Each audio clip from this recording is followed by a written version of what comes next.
Good morning, head racers. This is the 2005 Honda CBR1000-RR5 Fireblade.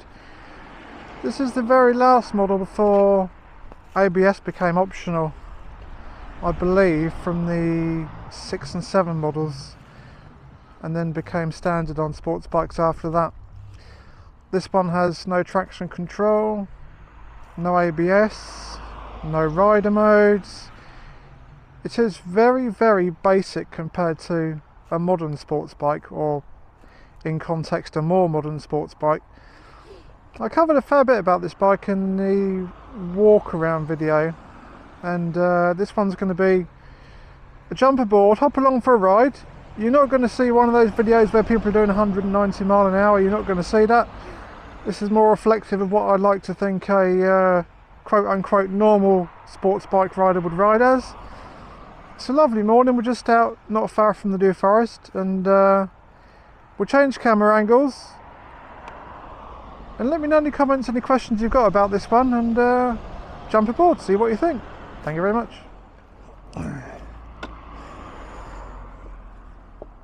There we go, guys, all aboard. These are, I suppose you call them now, older sports bikes, are a fantastically raw experience. Something sadly I think is a thing of the past. More modern bikes getting more and more complicated, and riding modes and traction control settings, anti-slip, anti-wheelie, anti-fun, everything these days. And I do totally accept the safety element. I think that's a really fair argument. I'm not going to go against that one. These older bikes do take a bit more restraint. There's no safety nets there. Whether that adds to it or takes away from it is very subjective. But the important thing to recognise about this RR5, guys, is it's got this GP exhaust system on it. And that's one of the things I want to discuss in this video, actually, is loud exhausts. Are they a good or a bad thing? I can see arguments either way. It certainly adds to the riding experience. Sound is a very big part of motorcycling, and standard, these are extremely quiet, and sometimes that's a lovely thing, and I totally get that, and certainly for the modern UK track day regulations, which we won't get involved in this discussion,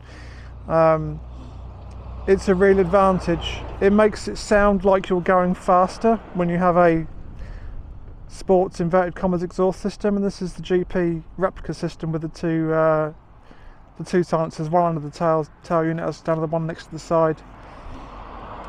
So let's fire this beast up, guys, and hopefully you can hear what I'm saying.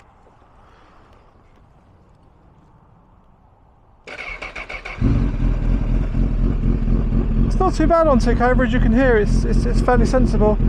So we'll just go for a couple of miles. Not going to be a long video. We'll just go and do maybe 10 miles or so up into the forest. Looks like there's a storm heading over, so probably won't be too long. And yeah, share any thoughts you got, guys.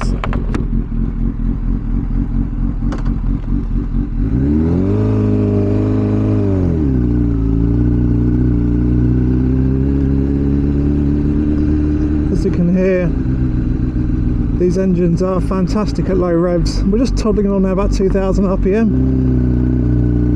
and it's really not too bad at all. The clutch is fully out now.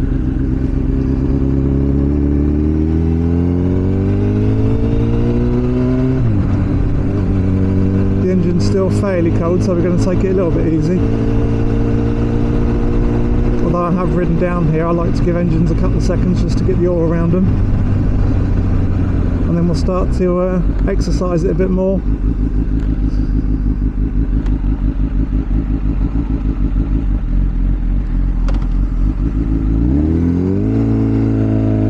This is a lovely smooth roundabout, this one, and on a warm day you will see many sports bikes playing on this one.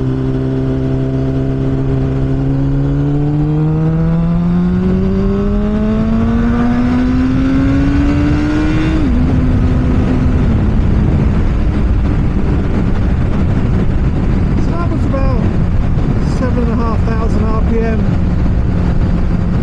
and I'm guessing about a third throttle. And this is one of those bikes that has got the potential to get you into jail if you don't respect what you have under your right wrist.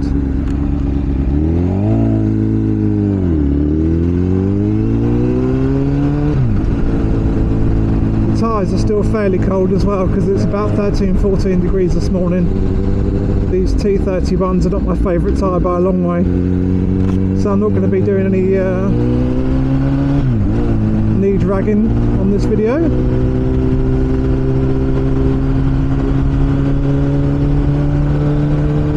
Let's just concentrate a bit here, so I'm going to shut up for a little bit.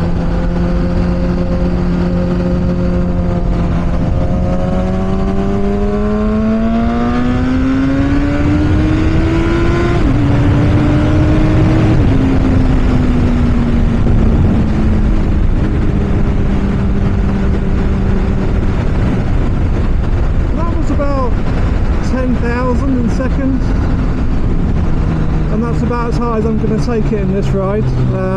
We'll concentrate more on what I think about the actual bike now, but I wanted you guys to hear what this does sound like with a good exhaust system on it.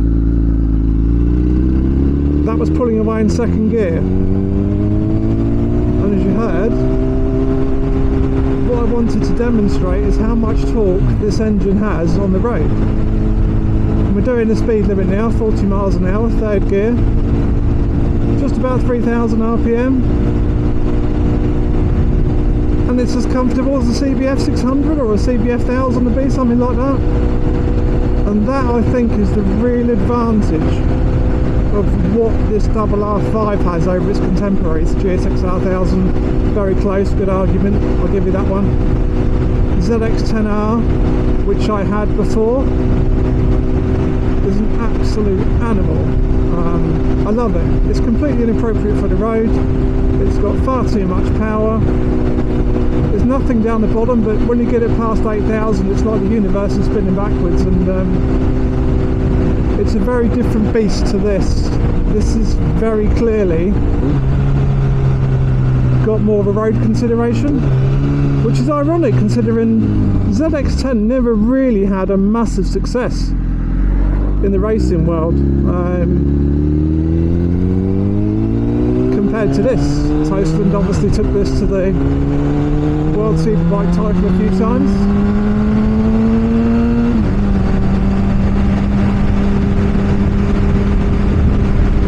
We're only doing the speed limit, guys. It sounds like we're on the grid of a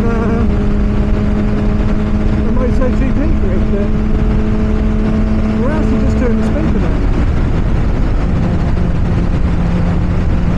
What I really like about it.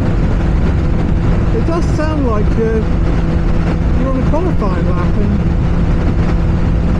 we're doing exactly the speed limit. Okay, maybe fractionally over, about 5% over. If you take into account the speedo variance, it's not far off.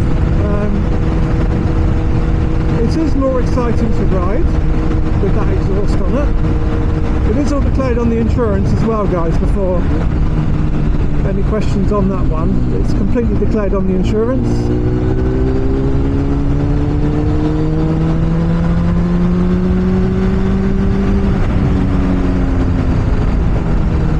And the advantage is when you declare things on your insurance,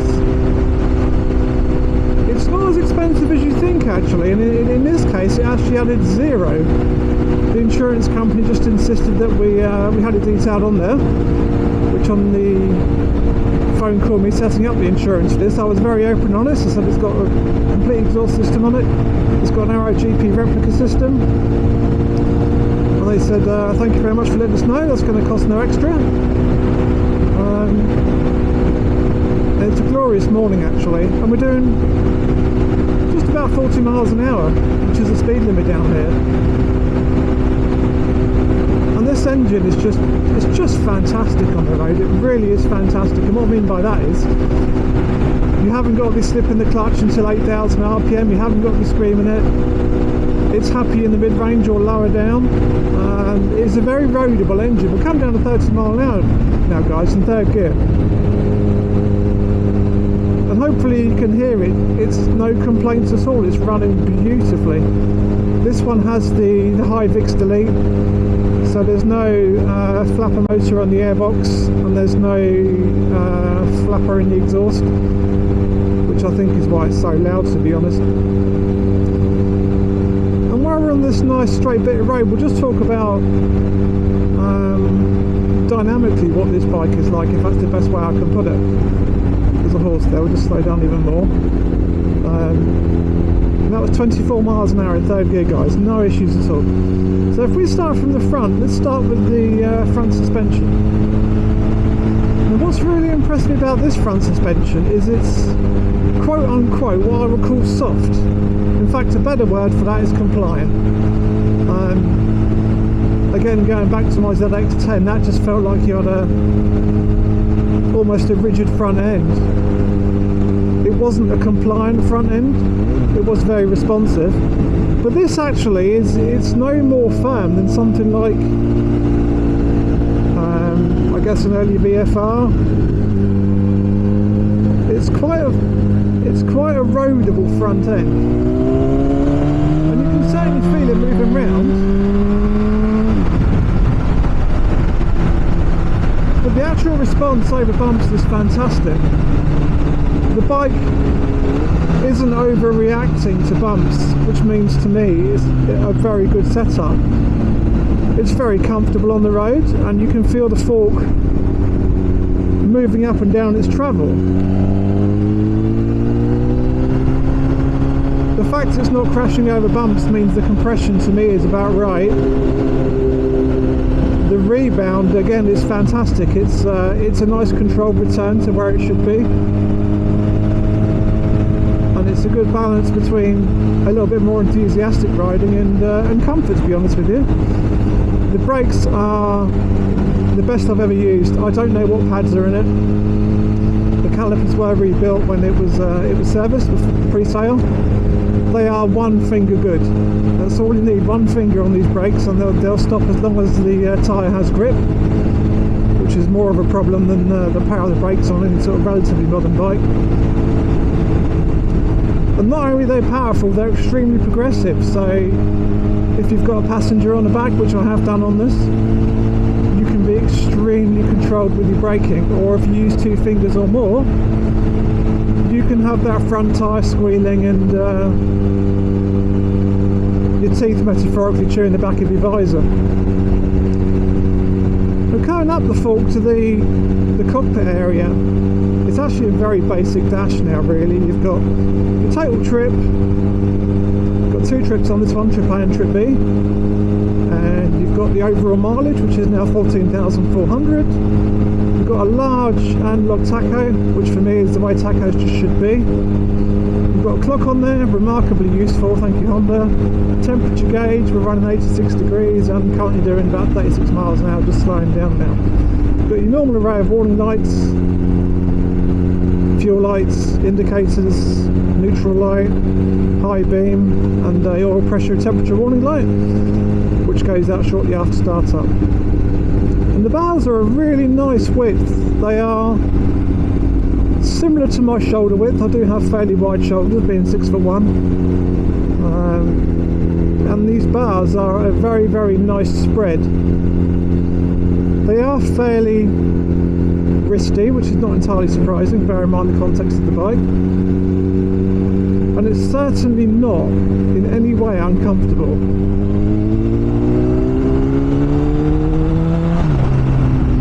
It's clearly a sports bike, there's no getting away from that. It's certainly nothing in the realms of my cross tourer. But just toddling around like this now, it's remarkably comfortable. And as I say about Hondas, they achieve the remarkable in an unremarkable way, and that's a really hard trick to balance, and I still stand by Honda are the best at doing that. Some people say it's that notorious Honda lack of character. I understand the argument. I think it's Honda doing things to such a high standard that the bikes don't give you that on the edge feeling like Kawasaki's do in most cases. That was a fairly big bump then, and the actual control of the suspension is so impressive on this. It's so impressive. And coming back the distance then between the fuel tank, the bars and the seating area. As I say, I'm 6'1", I've got a long body, short legs. And I'm a surprisingly sat up position actually. We'll just see if we can get past this person doing 22 miles an hour in a 40.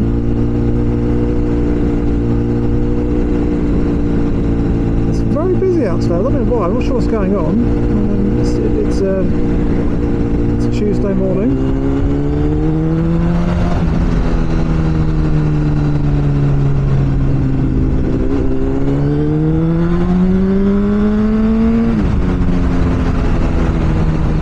As you can see, overtaking is just not a problem. It's ready to go when you are. So coming back that distance then between the bars, the fuel tank and the seating area. The reason why I include a fuel tank in that is I'm still relatively slim for someone that's 44 years old, and my stomach is not touching the fuel tank at all, even though I've got my thick adventure gear on. Same with some bikes, the area between the fuel tank and the bars, unfortunately you get a bit of interference there.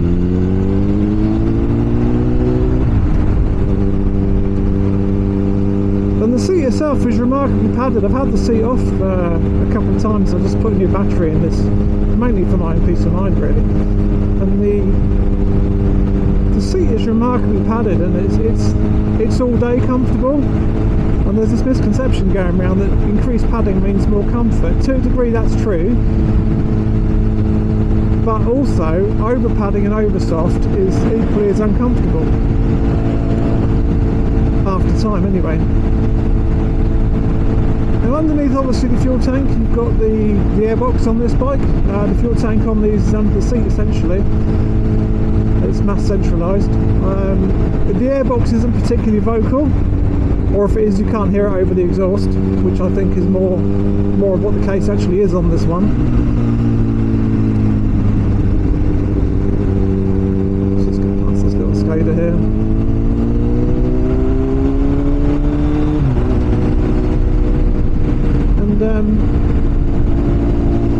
To be honest, you can't really hear anything from the airbox at all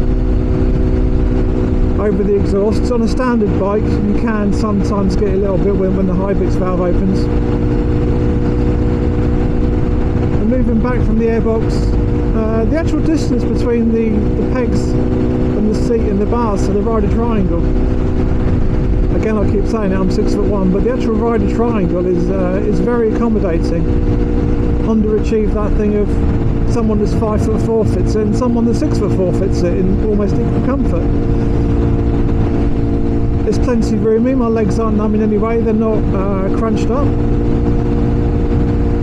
And I'm riding with my feet, so the balls of my feet on the pegs, almost sort of Donald Duck style I suppose you'd call it these days. Just because it's more comfortable, nothing more exciting than that. And as you can hear, I'm keeping the revs really low. I'm not even at 3,000 revs, and it is absolutely no complaints at all. And that I think is the big advantage of this bike over some of its contemporaries, is just how roadable it is. We'll come up here and we'll just turn around in what used to be some old aircraft hangars actually, and we'll head back a slightly different route. So moving back from the seating area, or back and down I suppose you'd call it, we'll come to the rear suspension. Now this has got that Unilink Pro, or Pro Link Uni, whatever it's called, rear suspension, where the shock actually lives inside the swing arm. It's really complicated, the actual thought processes and dynamics behind doing that. Essentially it was to separate the load of the shock from the frame as much as possible. On the road you can't push one of these hard enough to figure that out. Okay, let's try a full lock U-turn then.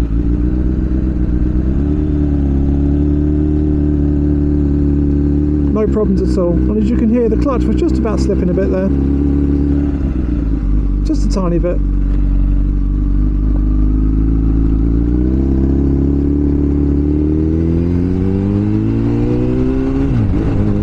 this rear suspension, it's just fantastic on the road.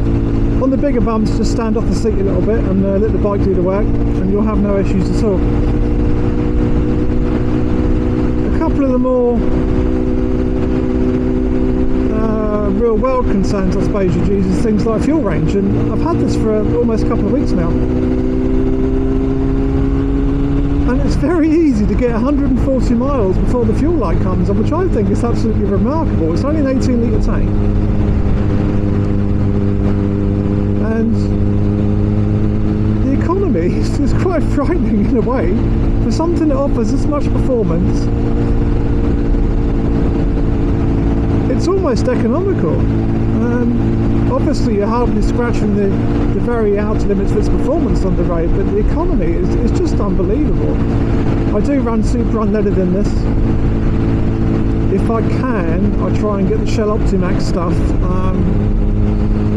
You can feel the difference. I've read lots of stuff and heard lots of stuff about Shell Optimax, and I thought, well, it can't be that good. So, like everyone, I like disproving everyone else, and I thought I'd try it, and shot myself in the foot and say I can feel the difference.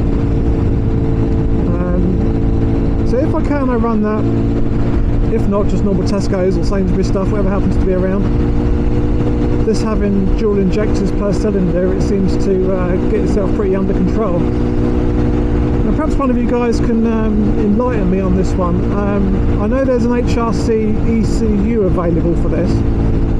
I don't know whether that unlocks the second injectors or whether it just uses the injectors in a separate way. I don't know. If anyone does know, let me know. But it has got dual injectors per cylinder on this.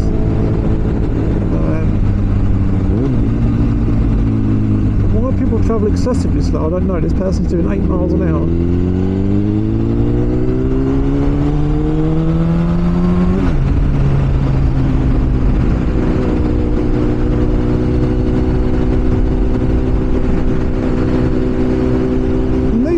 Available at a very good cost. I mean, you can get Ropey X track day bikes for under £2,000, which if you want to use it on track, great, fill your boots.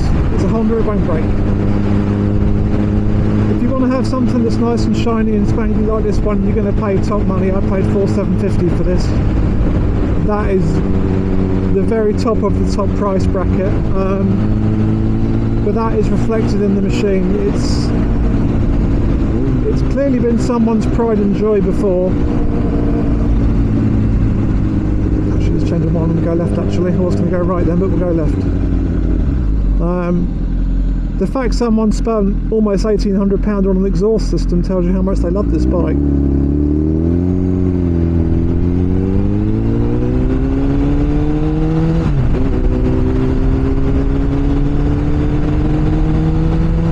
Sounds like I'm doing 1,000,000 miles an hour, guys. I'm really not. It really adds to the overall experience of the bike. Without that, going back to my original point, eventually waffling like I always do, it really adds to the experience of the bike. Without that noise, it would be quite a sterile experience, and I think that's where these come with that stigma that they aren't very exciting. I think sterile is probably a better word. How something with 170 horsepower-ish, I don't think it's that much, and all the pedigree this has cannot be exciting, I've got no idea. I think what they mean is, but it's sterile, and I understand that, it's very Honda. I personally like that as much as I dislike it. Sometimes if I'm in the right mood, I want to jump on a bike and get that real extreme racer feeling, and sometimes I just want to get where I'm going, and this bike offers a bit of both, way beyond my ability to have done some track work, not for a couple of years now because I'm old, heavy, and hitting the ground hurts, but all the stats speak for themselves. You know, this won the World Superbike Series for a good few years. It's clearly very capable. And as an overall owner experience, experience. I've only had it a couple of weeks, so it's not going to be based upon many thousands of miles, it's clearly not. But as an overall experience, it's just faultless. It's got no idiosyncrasies, it's got no particular character, it's got no one thing that significantly stands out as being heads and shoulders above the rest. It's something else feeling equally bad, if you know what I mean. It's very, very much focused at the top end of what the market could do at the time, and that very much shows in it. And am I thinking about keeping it? Absolutely. Well, I am thinking about keeping it, to be honest. My intent was to trade it in for the V4. That's still 95% what's going to happen. Unless something significantly changes in the world, then that's the way I'm going to go. But it's such an outstanding bike, apart from one thing which I'll cover in a minute. I'm not sure that getting rid of it is such a good idea, but that's just a problem I have anyway. So coming back to that one thing, the one elephant in the room then, 2 up. I have taken this 2 up, I've had Mrs. HeadRace on the back, and went out for about 45 minutes. And at the end of that 45 minutes, she was very animated, which is rare for my wife. And she said, without a doubt, that is the worst bike I've ever been on the back of. I said, well, can you give me more information? What do you mean? She said, it's not uncomfortable, it's quite spacey for a sports bike. The problem is the rear seat is slippery. I get that, and I can see before it's had like a little soft rubber compressor slipping mat thing on the back of it. I get that. But the best way she described it is, I wasn't riding fast, I was riding just like this. She says it's not the revs, it's how hard the engine pulls. I think what she means is, oh, that's a horrible sight, and that is something you see in the forest, guys, unfortunately. That was a dead cow on a van and hit her. What she means is, the torque of the engine makes it feel like she's going to fall off the back. And I was riding like I am now. So just bear that in mind, guys. If you do use your RR5 2 up, if your passenger is used to very high powered sports bikes, it's not a lot different to those. It is exactly the same as any high powered sports bike. But because of the torque of the engine, it does feel like there's a magical hand pushing it, which I as a rider love. The passengers don't seem to like it. There's things that can be done. You can get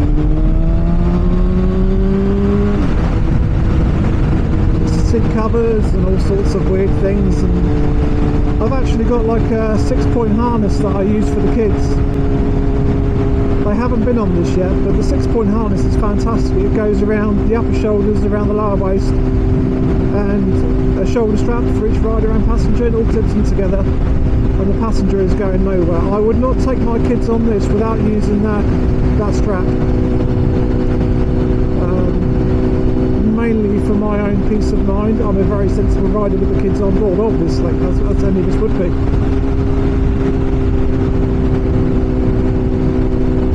As you can see, it's a lovely morning out here, and we're going to start wrapping this video up, guys, mainly because I'm getting bored of my own voice, so who knows what you're thinking. We'll just come past this point here, which used to be an old military bombing range. They used to train the pilots around World War II sort of times, just before. And they actually did some of the dry runs for the famous dam busters. Was carried out here, and the military targets are all set up to mimic that before they went off to Wales and tried it for real. Bit of trivia for you there. We'll just come up past this beautiful white horse with a brown head. That's quite unusual. We'll stop in the next lay-by and we'll do a quick summary up there.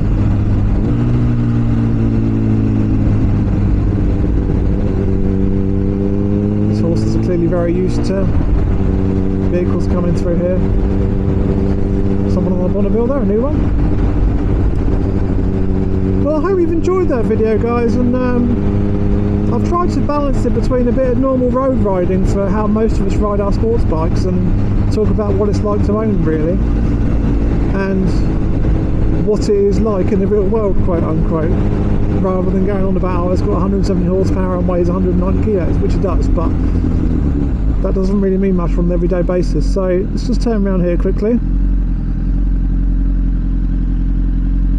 Steering lock isn't fantastic.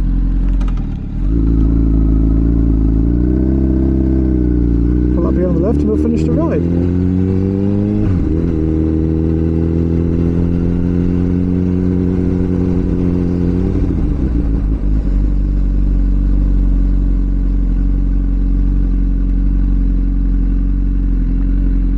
And there you go.